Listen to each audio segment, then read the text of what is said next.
त्यसमा त स्पष्ट कुरा अहिले यो क्षेत्रलाई त्यो क्षेत्रलाई भन्दा पनि स्पष्ट कुरा 165 निर्वाचन क्षेत्रमा राष्ट्रिय स्वतन्त्र पार्टीको उम्मेदवारी हुन्छ।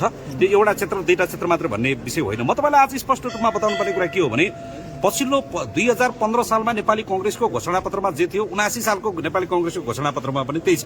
2064 फागुनको 4 गते कपनमा उभिएर गगन थापाले जे भाषण गरेका थिए अहिले पनि गगन थापा त्यही भाषणहरू दोहोऱ्याइरहेका छन्। 56 सालमा एमाले जे भनिरहेको थियो अहिले पनि एमाले त्यही भनिरहेको छ। 2064 तिर माओवादी जे भनिरहेको थियो अहिले पनि तिनीहरू त्यही कुराहरूलाई दोहोऱ्याइरहेका छन्। त्यसैले गर्दाखेरि आम जनताले बुझ्नुपर्ने कुरा के हो भने यिनीहरू बार टेस्टेड भइसकेका छन्। बार यिनीहरूले त्यो बाचा गरिरहेका छन्, बाचाबाट चुकिसकेका छन्, बाचाबाट झुकिसकेका छन्। त्यसैले यो बेलामा सबैले बुझ्नुपर्ने कुरा चाहिँ के हो भने अब कोट्याइ हेर्नुपर्ने केही पनि छैन। अब फर्काएर यिनीहरूबाट पर्खिनुपर्ने विषय चाहिँ केही पनि छैन।